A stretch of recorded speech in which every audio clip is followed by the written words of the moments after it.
ரெண்டாவது நம்முடைய குரு. இப்போ தனுஷ்னு எடுத்தோம்னா தனுடைய லக்னாதிபதி எங்கே இருக்கான், அந்த லக்னாதிபதியினுடைய தன்மை என்ன, இந்த இடத்துல இருக்கக்கூடிய மற்ற கிரகங்கள் வளர்ச்சி அந்த தன்மை என்ன.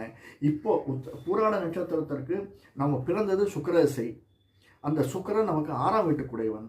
அந்த சுக்கிரனுடைய 6க்கும் 11க்கும் உடையவன். அவனுடைய தன்மை எப்படி இருக்கும். இப்போ தசை நமக்கு என்ன தசை நடக்கும்னா பேசிக்காக 25லேருந்து 60க்குள்ளே சந்திரன் செவ்வாய் ராகு குரு திசை நடக்கக்கூடியவர்கள். கடைசியில் கொஞ்சம் சனி திசை வரலாம்.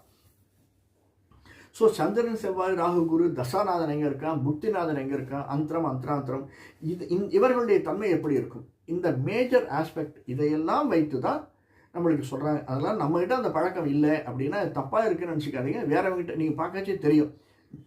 டேய் நானும் பூராட 2ஆம் பாதம் தான், அவனும் பூராட 2ஆம் பாதம் தான், அவன் ஆனால் கரெக்ட் இவர் சொன்னது, எனக்கு அந்த குணம் இல்லை ஆனால் அவனுக்கு இருக்கே அப்படின்னு நமக்கு தோணும். அதுதான் ரீசன்.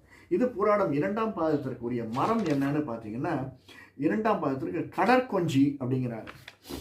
இதுவும் கேள்விப்படாத மரம் தான் சார். வஞ்சி மரம், வாகை மரம், கடற்கொஞ்சி இதெல்லாம் நம்ம கேள்விப்படாத மரங்களாக இருக்குது. சில மரங்கள் பார்த்தீங்கன்னா முத்திலா மரம் அப்படின்னு ஒன்று சொல்கிறாங்க, அடப்ப மரம் அப்படின்னு, இதெல்லாம் கேள்வி